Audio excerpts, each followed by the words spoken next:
18 साल का आशीष एक दिन अचानक अपने व्हाट्सएप स्टेटस पे 3-4 तस्वीरें लगाता है और वो तस्वीरें अपनी गर्लफ्रेंड की लगाता है, जिसमें उसकी गर्लफ्रेंड मरी हुई महसूस होती है। ऐसा लगता है जैसे किसी ने उसको मार डाला हो। और जैसे ही स्टेटस वो लगाता है तो बहुत सारे लोग उसका स्टेटस देखते हैं और देखने के बाद सारे के सारे भौचक्के रह जाते हैं कि आखिर आशिक ने ये अपनी गर्लफ्रेंड की ऐसी फ़ोटो क्यों लगाई जिसमें वो लग रही है कि जैसे मर चुकी हो। तुरंत पुलिस को सूचना दी जाती है। पुलिस जो है पहुंचती है वहाँ पर जहाँ पर आशिक मौजूद होता है और इसके बाद खुलासा होता है ऐसी ऐसी चीज़ों का जो जानकर आप आश्चर्य में पड़ जाएंगे। चलिए इस कहानी की मैं शुरुआत करता हूँ। नमस्कार दोस्तों, मेरा नाम है जीआरडी और आप देख रहे हैं 9 PM विद जीआरडी। ये कहानी, ये घटना है चेन्नई की। मैं शुरुआत करता हूँ। आज से 5 साल पहले लेकर चलते हैं आपको। आज से जब 5 साल पीछे हम जाएंगे, लगभग 2018-19 में। उस वक्त एक जोड़े होते थे, एक प्रेमी जोड़े होते हैं जिनमें लड़की का नाम होता है फौसिया और आशिक होता है लड़के का नाम। आशिक और फौसिया आपस में एक दूसरे से काफ़ी प्रेम करते थे। इनका रिलेशनशिप काफ़ी बेहतर था क्योंकि 5 साल पहले शुरू हुआ तो शुरुआत में सारी चीज़ें खूबसूरत होती हैं, वैसे इनका रिश्ता भी काफ़ी खूबसूरत था। लेकिन इनकी उम्र नाबालिग वाली थी। अगर देखा जाए तो सिर्फ 15 साल की उम्र थी उस समय फौसिया की और 15 साल की उम्र थी आशिक की।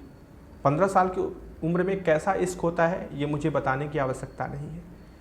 इनका इश्क धीरे धीरे आगे बढ़ता है। 15 साल होने के बाद 16, 17, 18, जब ये 18 साल के हो जाते हैं तो इनके दिमाग में एक प्लान आता है कि एक काम करते हैं, शादी कर लेते हैं। अब सोचिए ये अभी 18 साल के थे, मतलब अभी इन्होंने वयस्क में प्रवेश किया था, वयस्क वाली उम्र में इन्होंने प्रवेश किया था।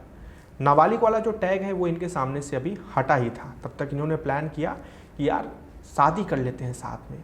लेकिन आशिक बोलता है कि हमारी शादी घर वाले मंजूर नहीं करेंगे, तुम्हें पता है अच्छे से ये बात, तो बताओ कैसे क्या किया जाए। तो फौसिया कहती है कि चोरी से कर लेते हैं शादी, शादी तो करनी है एक दूसरे से।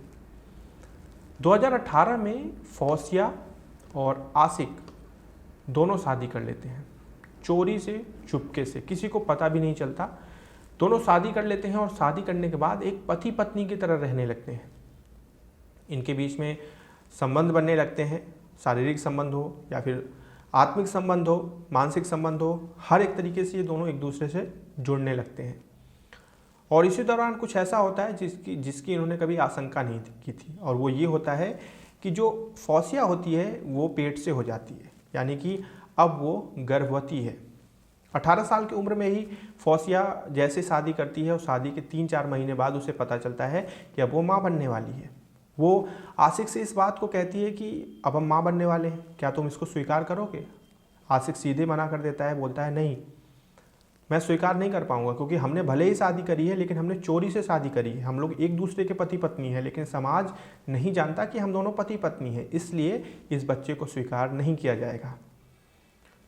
फौसिया बोलती है कि आखिर क्या किया जाए इस बच्चे का, बाहर ले जाकर कुछ अगर गर्भपात वगैरह कुछ भी करवाते हैं तो ये गैर कानूनी है और ये चीज़ संभव नहीं हो पाएगी। तो आशिक कहता है कि ठीक है, कोई दिक्कत की बात नहीं है, तुम इस बच्चे को हो जाने दो, फिर आगे जो होगा देखा जाएगा। फौसिया को नर्सिंग में क्लासेस ज्वाइन करनी थी, इसलिए फौसिया ने शुरुआत में ही नर्सिंग में, जब वो प्रेग्नेंट हुई, जब उसे पता चला कि उसका बच्चा 2-2.5 महीने का हो चुका है, उसी दौरान उसने नर्सिंग कॉलेज में एडमिशन ले लिया। अब जब वो नर्सिंग कॉलेज में एडमिशन थी, उस ऐसे कपड़े पहनती थी, इस तरीके से रहने लगी कि किसी को कुछ पता ना चले कि वो गर्भवती है, और बहुत ढंग से, बहुत तरीके से उसने चीज़ों को छिपाया। अगले 9 महीने में ही उसका एक संतान हुआ, एक बच्चे को उसने जन्म दिया, एक बेटे को उसने जन्म दिया। जब बेटा उसका इस दुनिया में आया तब उसने फिर से आशिक से ये बात बोली कि क्या करना चाहिए, इसे अपना लेना चाहिए या फिर नहीं। आशिक कहता है कि मैंने शुरुआत में ही तुमको बोला था कि इस बच्चे को हम नहीं अपना सकते हैं, क्योंकि समाज हमें नहीं स्वीकार करेगा, इसलिए काम करते हैं, तुम परेशान ना हो, चलो साथ में चलते हैं, इस बच्चे को अनाथ आश्रम में छोड़कर चले आते हैं। और वो फौसिया को लेकर अनाथ आश्रम पहुँच जाता है और वहाँ जाकर उसको छोड़ देते हैं। एक मासूम को अनाथ आश्रम छोड़ के ये गैर जिम्मेदाराना जो कर्तव्य है वो करके ये सब चले आते हैं। और इसके बाद फिर इनका जीवन ऐसे ही चलने लगता है जैसे पहले था, बच्चा आने के पहले था। अब चीज़ें ऐसी चल रही होती हैं और उसी दौरान फौसिया को कुछ ऐसा पता चलता है जो उसके ज़मीन जो उसके पैरों तले ज़मीन खिसका देता है। और वो ये होता है कि फौसिया को पता चलता है कि आसिक का दूसरी महिलाओं के साथ भी संबंध चल रहे हैं। फौसिया पूरा बौखला जाती है और वो आसिफ के साथ लड़ाई करती है। आसिक और फौसिया की बहुत गंभीर लड़ाई होती है, मारपीट भी हो जाती है, जिसके बाद जो फौसिया होती है वो थाने पहुंचती है और पॉक्सो अधिनियम के तहत मामला दर्ज करवाती है आसिक के खिलाफ। लेकिन पुलिस जो है वहाँ पर समझौता भी करवाती है और दोनों फिर थोड़ी ही समय बाद आपस में समझौता कर लेते हैं और वो केस वहीं ख़त्म हो जाता है। लेकिन अभी भी फौसिया के मन में ये चीज़ थी कि आसिक कहीं ना कहीं और दूसरी लड़कियों से बात करता है, किसी और गैर जिम्मेदाराना तरीके से जो है किसी और औरतों के साथ अपना संबंध वगैरह बनाता है। ऐसा करके दिमाग में हमेशा फौसिया के चलता था और इसको लेकर इन दोनों के बीच में छोटी मोटी अनबन भी हुआ करती थी। अब ये चीज़ लगातार बढ़ ही रही थी और बढ़ते बढ़ते फौसिया को फिर से एक दिन पता चलता है कि जो वो शक कर रही है वो शक नहीं बल्कि वास्तविकता है, यानी आसिक का बाहरी औरतों के साथ संबंध है। ये बात फौसिया को कंफर्म हो जाती है और इसके बाद वो बौखला कर फिर से आसिक के ऊपर जो है चढ़ती है। आसिक को बहुत ज़्यादा जो है लड़ाई झगड़े इनके बीच में शुरू हो जाते हैं। आसिक कहता है कि चलो ठीक है, आज के बाद ऐसी गलती नहीं होगी, तुम परेशान ना हो, मुझे बस एक आखिरी मौका दे दो। फौसिया उसे आखिरी मौका दे देती है, कहती है ठीक है।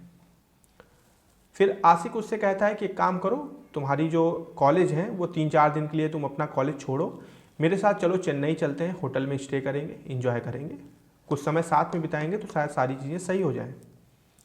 फौसिया को भी ये सुझाव अच्छा लगता है, लेकिन फौसिया ये नहीं जानती थी कि शायद ये उसका आखिरी समय हो, क्योंकि आसिक फौसिया को होटल लेके जाता है और होटल ले जाने के बाद वहाँ पर दोनों एक दिन बिताते हैं और अगले दिन मतलब लगभग 2 दिन बिता लेते हैं और जब तीसरा दिन आता है तो फिर उसी समय आसिक के फ़ोन पे किसी दूसरी औरत का फ़ोन आ जाता है और ये चीज़ फौसिया के सामने हो जाती है। इनके बीच में फिर से अनबन बढ़ जाती है और वहीं होटल में इनकी तकरार बढ़ जाती है।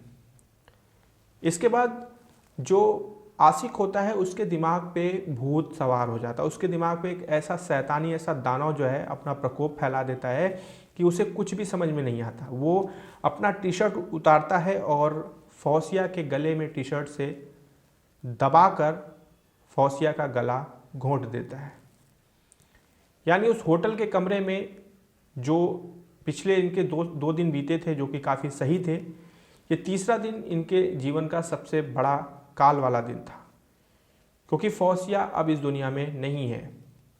आसिक ने अपनी ही टी शर्ट से अपनी ही गर्लफ्रेंड की हत्या कर दी, गला घोंटकर। हत्या करने के बाद फिर वो उसकी फ़ोटो खींचता है और फ़ोटो खींचने के बाद अपने व्हाट्सएप स्टेटस पे लगाता है। ये अजीब सा पागलपन था उसका, व्हाट्सएप स्टेटस पे लगाता है। जैसे लोगों को स्टेटस दिखता है वो तुरंत पुलिस को सूचना देते हैं और पुलिस तुरंत उस होटल पहुंचती है जहां पर आसिक ठहरा हुआ था। वहाँ पर जाकर देखते हैं तो वो शव भी बरामद करते हैं वहाँ पर फौसिया का, और इसके बाद वहाँ पर आसिक की गिरफ्तारी भी होती है। और जब उसे पूछा जाता है तो वो पूरे चाव से बताता है, उसे इस चीज़ का मलाल ही नहीं था कि उसने अपनी गर्लफ्रेंड की हत्या कर दी, बल्कि वो इस चीज़ को बोलता है कि हाँ मैंने की हत्या, क्योंकि ये हमेशा मेरे ऊपर लांछन लगाती थी, हमेशा मेरे ऊपर डाउट करती थी इस चीज़ को लेकर कि मेरा किसी और गैर महिलाओं के साथ संबंध है।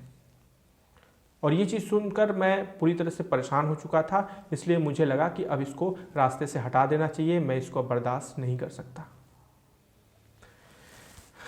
ये सब सारी चीज़ें जब होती है तो उस समय जब मीडिया का प्रवेश होता है, जब मीडिया सारी चीज़ों को कवर करती है, तब पुलिस वाले जो है जब रजिस्टर अपना खोलते हैं तब उन्हें पता चलता है कि 2018 में भी एक केस आया था और वो केस इन्हीं का था। पॉक्सो एक्ट के तहत जो है आसिक के ऊपर केस करवाई थी फौसिया ने, और इनका एक बच्चा भी हुआ था जिसे इन्हें अनाथ आश्रम में ले जाकर इन्होंने छोड़ दिया। तब जाकर सारी चीज़ों का खुलासा होता है। ये थी आज की कहानी। प्यार प्यार करते हैं, फीलिंग करते हैं, ये कहते हैं कि सामने वाला अरे ठीक है आपका कहीं और संबंध है नहीं है, कैसे है किस तरह है, लेकिन अगर आप किसी की हत्या कर देते हो ना तो एक बार सोच कर देखो, फिर वो इंसान कभी वापस नहीं लौट सकता। और भी बहुत सारे सल्यूशन होते हैं, लेकिन किसी की हत्या कर देना ये कोई हल नहीं होता है। खैर, बताइएगा क्या कहना चाहेंगे आप इस कहानी के बारे में। कल हम फिर से मिलेंगे, एक घटना पर आधारित कहानी लेकर आपके सामने आएंगे। तब तक आप अपना ध्यान रखें, जहाँ भी रहें सावधान रहें और सुरक्षित रहें। जय हिंद।